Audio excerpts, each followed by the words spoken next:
पर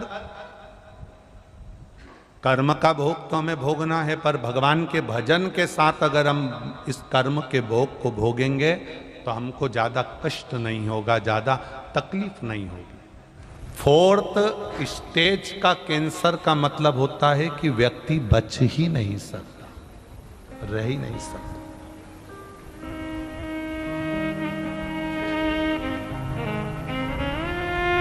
कई लोगों को लगता होगा सीओर वाले गुरुजी इतने सारे पत्र पढ़ते हैं, रखते हैं।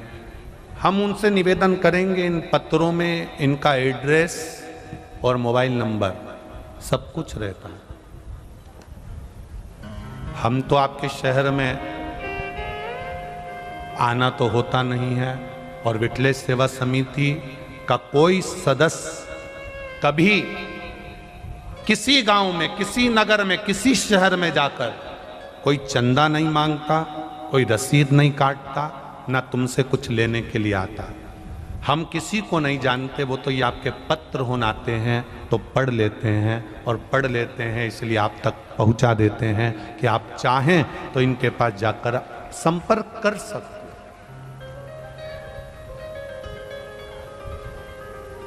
और हम किसी का भाग्य लिखना भी नहीं जानते, हमें कोई किसी का लेख लिखना नहीं आता कि तुम कहाँ से आए हो, क्या तुम्हारा नाम है, क्या तुम्हारे पिता का नाम है, तुम क्या करोगे क्या नहीं करोगे, हमें कुछ भी नहीं आता। हम तो केवल इतना जानते हैं सारी समस्या का हल, इससे ज्यादा हम कुछ भी नहीं जानते। अंधविश्वास, ढोंग, प्रपंच, छल, कपट, बेईमानी, इन सब से दूर हटकर आप अपने महादेव को कुछ मत दो, केवल एक लोटा जल चढ़ाने का नियम बना लो। जब आप एक नियम बना लोगे शंकर जी के मंदिर जाने का, तो महादेव भी नियम बना लेंगे तुम्हारे दुख मिटाने का, ये निश्चित है। आप जाओ उसकी शरणागति।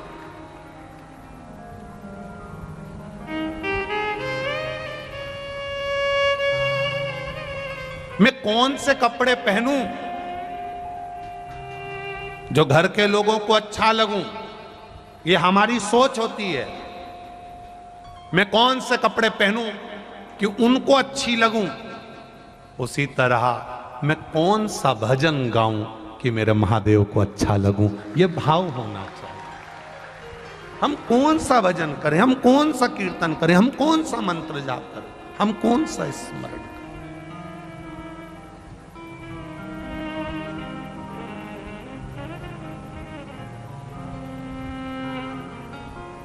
एक बात कहना चाहेंगे, छत्तीसगढ़ की भूमि पर, छत्तीसगढ़ में जितने भी लोग निवास करते हैं, जो ओरिजिनल छत्तीसगढ़िया हैं, वो कभी किसी के साथ छल और कपट नहीं करते हैं, कभी नहीं करेंगे।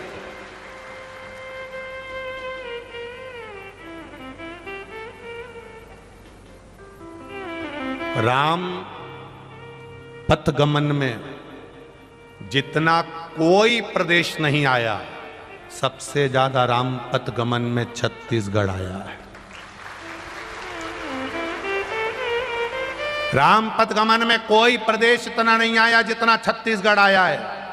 मेरे राम छत्तीसगढ़ की धरा से 2-2 कदम चलकर बढ़ते गए हैं। मेरे राम के लिए पलक पाउड़े छत्तीसगढ़ के आदिवासियों ने, वन में निवास करने वाले निवासियों ने कहीं ना कहीं, किसी ना किसी रूप में छत्तीसगढ़ के उन भक्तों ने मेरे राम की सेवा करी है, निष्कपट भाव से, निश्चल भाव से। कोई कपट नहीं, कोई छल, कोई छल।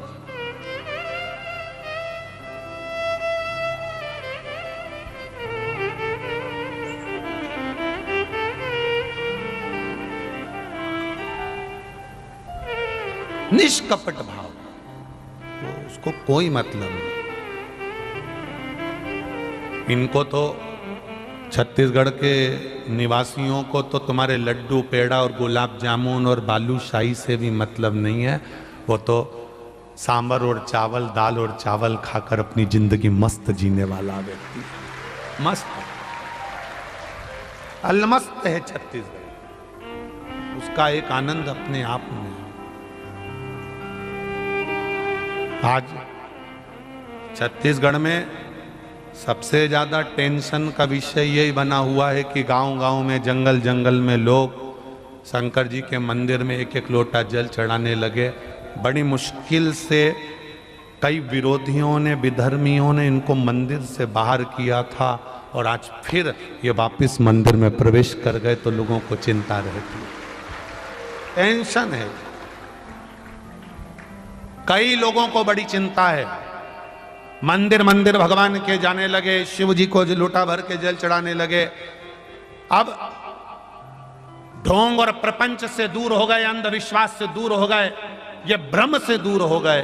अब इनके मन में आ गया कि केवल एक है, ब्रह्मा जी को भी देने वाला, भगवान विष्णु को देने वाले, राम जी को देने वाले, कृष्ण को देने वाले, संपूर्ण देवी देवताओं को अगर कोई देने वाला है तो वो केवल एक है, देव अधिदेव महादेव है। बस वो जो देता है वही श्रेष्ठ रहता है,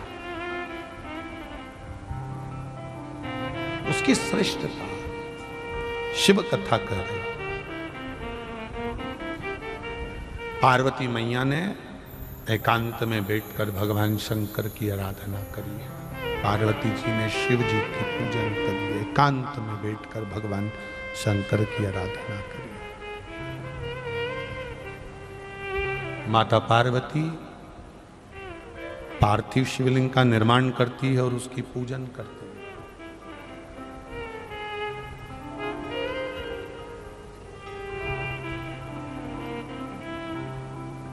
मेरी जीजियों और कथा पंडाल में बैठे मेरे जीजाओं, एक निवेदन आपसे करना चाहूंगा। ज्यादा आपसे कुछ नहीं बनेना। हम कभी नहीं कहेंगे कि आप बहुत घंटों तक भगवान के मंदिर में बैठो या भगवान की पूजन करो, घंटों तक बैठकर हम कभी नहीं कहेंगे। आप तो एक क्षण के लिए भी भगवान के सामने जाओ तो निर्मल मन से जाना, निर्मल मन से। एक पुल बनाने के लिए सरकार पूरा बजट देती है कि ये वाला पुल बना लेना, उसके लिए इतना बजट है। भगवान भी जब मनुष्य का जन्म देता है, मानव का शरीर देता है तो पूरा बजट देता है। भगवान भी इस मनुष्य को ऐसे ही नहीं भेज देता है, पूरा बजट देकर भेजता है, पूरा बजट। नीचे जाना, राम नाम, कृष्ण नाम, शिव नाम गाना, भगवान का भजन करना, कीर्तन करना, कथा सुनना, स्मरण करना, भगवान की अविरल भक्ति में डूबना और इस पुल को सही बनाकर पार उतर जाना। ये मानव का जो शरीर है ये पुल का काम करता है इस आत्मा को पार उतारने के लिए। जिससे सरकार ने बजट दिया, ये पुल अच्छा बनना चाहिए, बढ़िया बनना चाहिए, करोड़ों का बजट आया, पुल बना, पर पुल इतना नीचे बना कि पानी में डूब गया। किसी ने पूछ लिया ऑफिसर ने, क्यों पुल इतना नीचे क्यों बनाया, पानी में डूब गया? साहब पैसा नहीं था। पैसा नहीं था? बजट कितना आया था? साहब बजट इतना आया था। तो पैसा गया कहाँ? अर्थात परमात्मा ने भी शरीर दिया है भगवान का भजन करने के लिए। 21,600 श्वास प्रतिदिन इस शरीर से निकलती है, पूरा बजट दिया है परमात्मा ने, पर हमने इस शरीर की 21,600 श्वास को सही से लगाया नहीं और मालूम पड़े वो शरीर आखिरी में डूब गया, समाप्त हो गया, संसार सागर में विलीन हो गया। दिया उसने 21,600 श्वास परमात्मा ने दी भगवत भजन करने के लिए। 3.5 करोड़ रोम छिद्र दिए भगवान का भजन करने के लिए, नेत्र दिए दर्शन करने के लिए, श्रवण दिया सुनने के लिए, मुख दिया भजन करने के।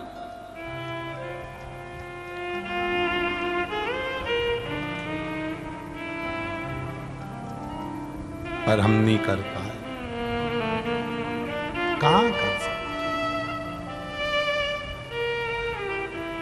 ना राम नाम लीनो तूने भरी जवानी में, तू डूब के मर जा रे चुल्लू भर पानी में। इतना सुंदर शरीर दिया था, इतना अच्छा शरीर दिया था, उसको हमने भगवान की भक्ति में नहीं लगाया।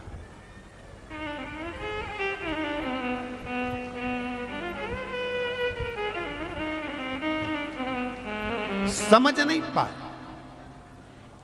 हीरे को खोजते रहे और दर्पण छोड़ दिया। कान में पहनने वाले हीरे की कीमत कब होती है? गले में पहनने वाले हीरे की कीमत कब होती है? तुम भले करोड़ों का हीरा लियाओ, करोड़ों की ज्वेलरी बनवा लो, पर करोड़ों के जेवर की कीमत जब होती है जब 10 रुपए के दर्पण के सामने जाते हो और दर्पण में अपना मुख देखते हो, तब कीमत होती है कि सोना या हीरा अच्छा लग रहा है कि नहीं लग रहा है। लाखों रुपए के हीरे की कीमत कुछ भी नहीं है अगर दर्पण में नहीं देख सकते तो। दर्पण में जब चेहरा देखते हो, 10 रुपए का दर्पण करोड़ों रुपए के हीरे की चमक दिखाता है, और अगर दर्पण नहीं होगा तो करोड़ों का हीरा भी बेकार है।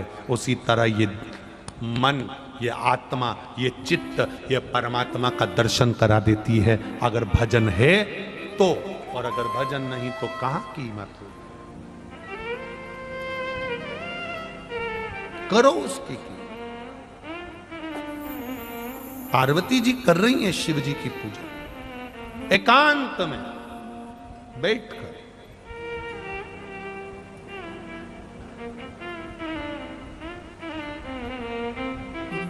क्या दिया एकांतेश्वर महादेव?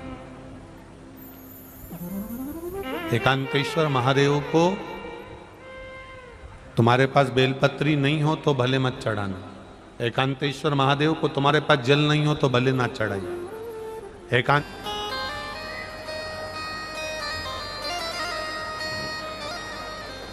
बहुत ध्यान देना इस कथा पर। कोई जरूरी नहीं है कि आप जल चढ़ाएं जब सब आपको देखें। कोई जरूरी नहीं है कि पशुपतिनाथ का व्रत करें तो पूरे मोहल्ले की माताएं कर रही हो तब आप करें। जरूरी नहीं है, आपका जब मन कर जाए। एक प्रश्न किसी ने लिखा, उन्होंने कहा कि पशुपति व्रत कौन से महीने में करना चाहिए? तो जिन्होंने लिखा कि पशुपति व्रत कौन से महीने में करना चाहिए, तो हम उनसे पूछेंगे कि मरना कौन से महीने में चाहिए?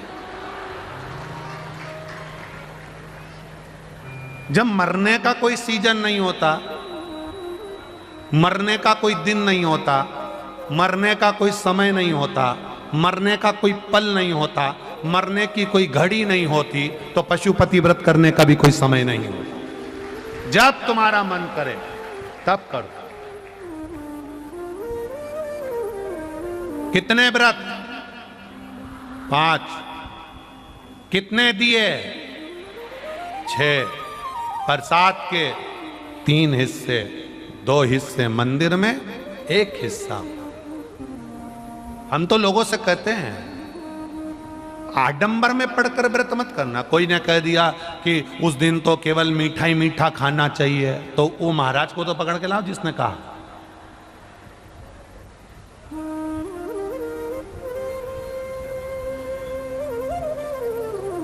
पूजन की एक थाली, सोमवार का पहला दिन व्रत का, सुबेरे जो थाली लेकर पूजन करने जाओ, बाबा का अभिषेक पूजन कर कर आओ, वो थाली वापिस रख दो, वही थाली शाम को ले जाओ। 6 दिए रख कर ले जाओ, मीठा का प्रसाद ले जाओ। 3 हिस्से करने के लिए कोई दोना या कोई कागज जो आपको लगे वो ले जाओ, और जाकर 6 दिए मंदिर में नीचे रखकर 5 दिए प्रज्वलित कर दो, प्रसाद के 3 हिस्से कर दो, जमीन पर रख दो, 2 हिस्से मंदिर में छोड़ दो, एक बिना जला दिया उठाकर वापिस थाली में रख लो, प्रसाद का एक हिस्सा वापिस थाली में रख लो, पूजन कर लो, बाबा से प्रार्थना कर लो, बाबा आज आपका पशुपति व्रत पहला करा है, मैंने सुना है आप खाली नहीं छोड़ते बाबा, मेरे मन की अभिलाषा पूर्ण जरूर करना, आप झोली जरूर भरना, बाबा से विनय करो, आ जाइए। घर के अंदर प्रवेश करते समय सीधे हाथ में बैठकर अपने घर की ओर मुख कर सीधे हाथ की ओर, जो घर का सीधा हाथ हो, अंदर जाते समय वहीं बैठकर दिया लगा दो, बाबा से प्रार्थना कर अंदर प्रवेश करो।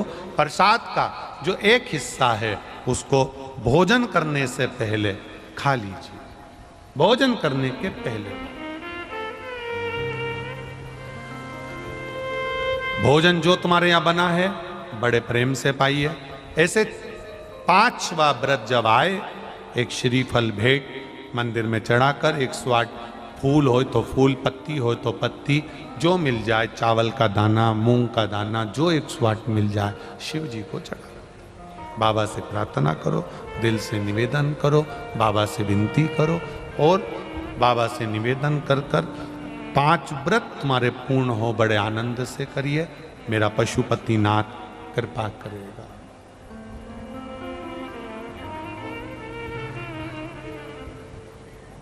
भाव से भजन करो, वो पशुपति नाथ है।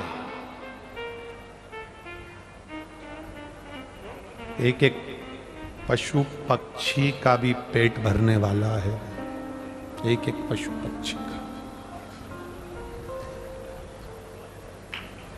सहज नहीं है मेरा भोलेनाथ।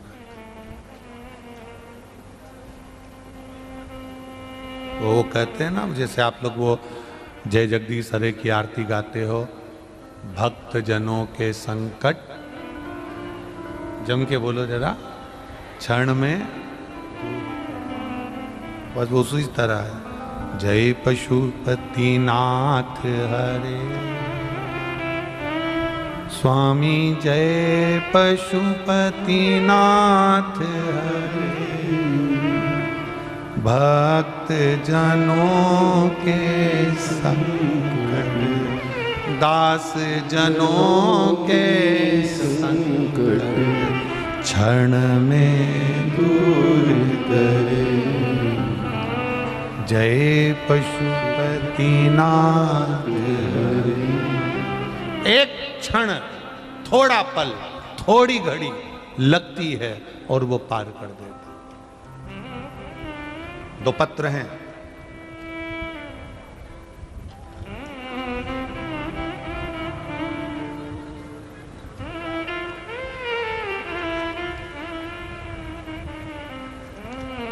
मेरा नाम बबीता साहू है, मेरा मोबाइल नंबर ये है।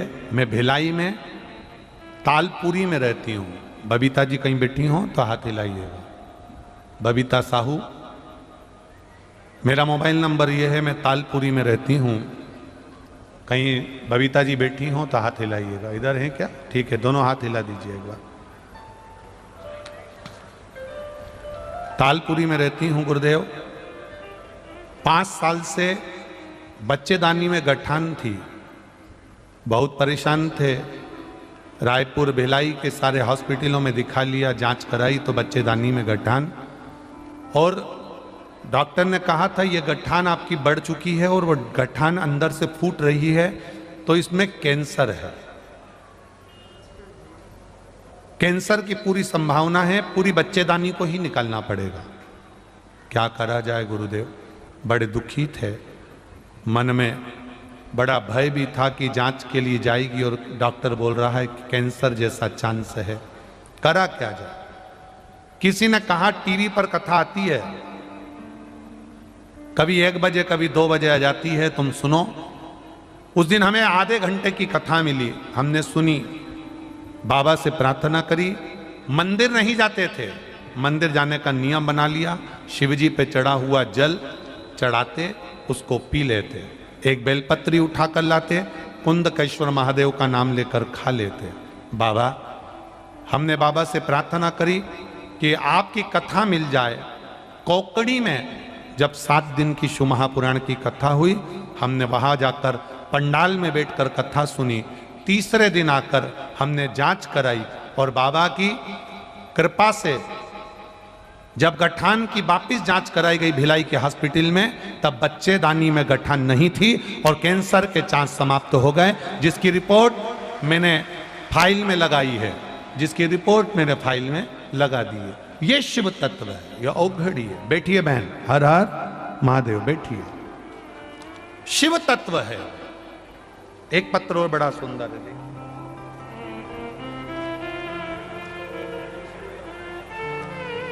मेरा नाम सीमा निर्मलकर है। मैं जामुल शिवपुरी भिलाई की रहने वाली हूं। कहीं बैठी हो सीमा निर्मलकर, कहीं बैठी हो तो हाथ हिलाइएगा। दिख गए क्या? अच्छा, जहां बैठे हैं दोनों हाथ एक बार हिला दीजिए। ठीक है, ठीक है। मेरा नाम सीमा निर्मलकर है। मैं जामुल शिवपुरी भिलाई की रहने वाली हूं। गुरुदेव, मेरे जीवन में बहुत दुख आया है। मेरा 13 साल का बेटा कैंसर में चला गया। गुरुदेव, मैंने बेटे को खोने के बाद ऐसा लगता था कि जिंदगी में कुछ भी नहीं बचा। मेरे पति और परिवार के सब मुझको छोड़ दिए हैं, छोड़ दिए थे। मेरे गले में 2 गठान हो गई थी, जो कि डॉक्टरों के अनुसार ये भी वही गठान को बताया जा रहा था जो बच्चे को तकलीफ आई थी। गुरुदेव, बड़ी दुखी हुए, कष्ट जीवन का बहुत आया। तब मेरी सहेली ने बताया कि तूने जांच तो करा ली है और गठान भी बता दी है 2-2 बड़ी गले में, तू एक काम क्यों नहीं करती, 1 लोटा जल शिव जी को चढ़ाना प्रारंभ क्यों नहीं करती। गुरुदेव, मैंने सहेली का कहना नहीं माना। मैं डॉक्टर को जांच कराने हॉस्पिटल गई। हॉस्पिटल में जब भर्ती हुई तब नर्स ने मुझे कहा, दीदी आप 1 लोटा जल शिव जी को चढ़ाना प्रारंभ करो और एक बेलपत्री खाना चालू करो। मैंने उससे कहा, गले में गठान है, बड़ी दर्द देती है, कैसे खाऊंगी। प्रयास करो दीदी, शिव जी पर जल चढ़ाओ। जब मैंने नर्स को भगवान का स्वरूप समझकर घर आ गई और जल चढ़ाकर पीना प्रारंभ करा, बेलपत्र खाना प्रारंभ करा, आज मेरी गठान गल चुकी है। मैं बाबा को यहां प्रणाम करने आई हूं। ये शिव तत्व है।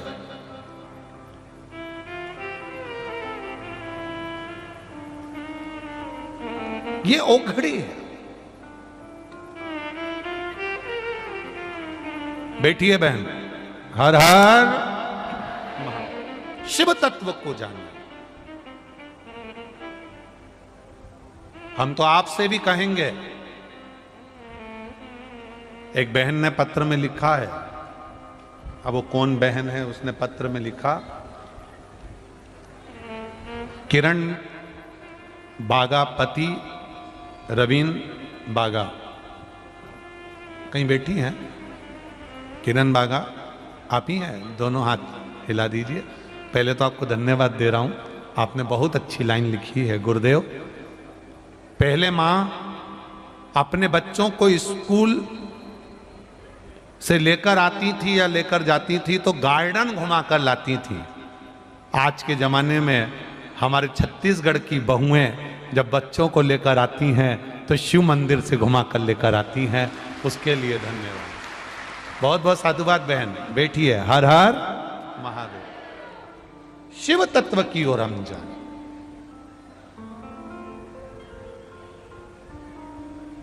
किसी के कपड़े पहने देखते हो तो नकल कर लेते हो।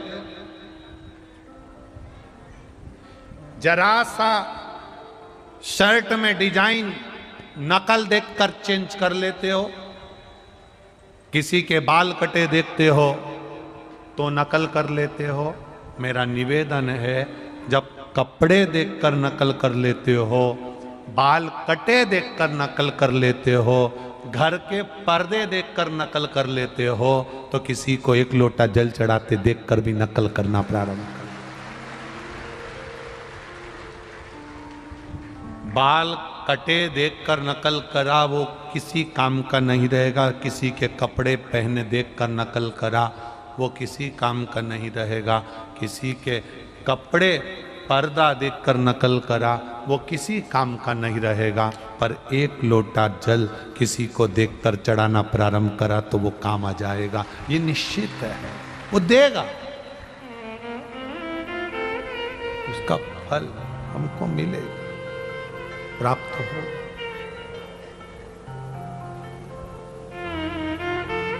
पार्वती मैया शिव जी का आराधना कर रही है।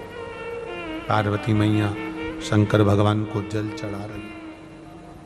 पार्वती मैया शिव जी की एकांत में आराधना कर रही है। उनकी सहेलियों ने देखा, सखियों ने देखा, और सखियों ने देखा तो उन्होंने भी शंकर जी की आराधना करना प्रारंभ किया।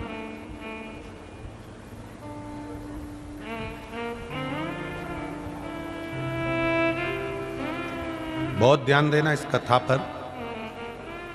पार्वती जी ने एकांत में शिव जी की आराधना करी तो पार्वती जी को तो शंकर जी मिल गए, पर वो सखियों ने जो एकांत में शिव जी की आराधना करी उनको क्या मिला? जैसे किसी ने पत्र में पूछा था, छोटे से लेटर में, पत्र में, कि पशुपति व्रत कब करना चाहिए, कोई समय नहीं। रामकृष्ण परमहंस जी से स्वामी विवेकानंद जी ने पूछा था कि भगवान का भजन कब करना चाहिए, भगवान का नाम कब लेना चाहिए। रामकृष्ण परमहंस जी ने कह दिया था, मरने के 1 मिनट पहले। तो स्वामी विवेकानंद जी ने कहा, मरेंगे कब, किसको मालूम? तो स्वामी विवेकानंद जी के शब्द सुनकर रामकृष्ण परमहंस जी ने कहा, जब तुम्हें मरने का समय नहीं मालूम कि कब मरोगे तो फिर दिन भर भजन करो, कभी भी मर सकते हो। जब मौका मिले तब भजन करिए। घर में जब समय मिल जाए तब एक लोटा जल लेकर शिव के मंदिर में चले जाइए।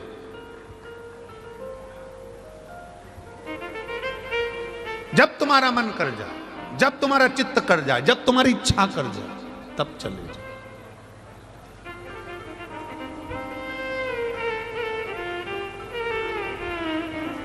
एक बहू ने एक प्रश्न किया था नंदुरबार में कि हमारा पति मंदिर नहीं जाता और हम चले जाएंगे तो क्या उनको फल मिल जाएगा? बोलो रे छत्तीसगढ़िया, सबले बढ़िया, बोलो तुम बोलो, ऐसा हो सकता है? हमारा पति मंदिर नहीं जाएगा तो क्या हमारे जल चढ़ाने से उनको फल मिल जाएगा? तो मेरा नंदुरबार की जो बहू ने प्रश्न किया था उससे कहना है, शादी में जाना, तू अकेली खाना।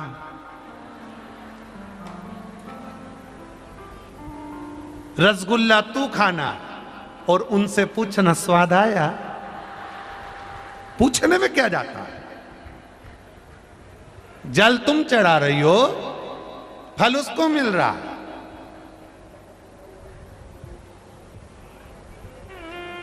कभी पुरानी जो सीहोर में कुबेरेश्वर धाम पर कोरोना महामारी में जो कथाएं हुई थी ना, कभी फुर्सत मिल जाए ना तो एक एक कथा को हेडफोन में लगाकर मोबाइल पर यूट्यूब पर पड़ी होंगी वो, तो आप उसको निकाल कर सुनना। उसमें हमने वर्णन किया है, नारी जल चढ़ाती है, फल कब मिलता है, पति जल चढ़ाता है, फल कब मिलता है, उसका वर्णन हमने किया।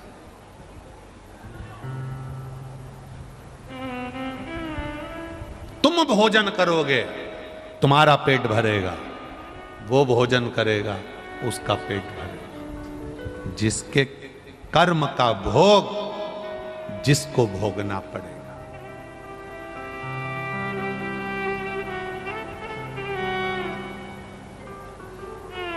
सर्दी तुमको हो रही है और रुमाल तुम अपने पति को दे दो, नाक पोंछ लो, चलेगा? नहीं। तुम्हारे भिलाई में ऐसा होता हो तो बता देना रिजी जी। खांसी तुमको हो रही है और तुम, जैसे अभी हमको खांसी हो रही है, हम तुमसे कह दें हम नहीं खांसेंगे, तुम खांसो, चल जाएगा? नहीं चलेगा। अब छींक अपने को आ रही है और तुम पड़ोसन को छींकते छींकते छींकता। अब छींक अपने को आ रही है, वो छींकेगा चल जाएगा? नहीं चलेगा। अपना छींक अपने को छींकना पड़ेगा, अपनी खांसी अपने को खांसना पड़ेगा, अपने कर्म का भोग अपने को भोगना पड़ेगा। इसलिए अपना भजन भी अपने को करना पड़ेगा, कोई दूसरा नहीं करेगा।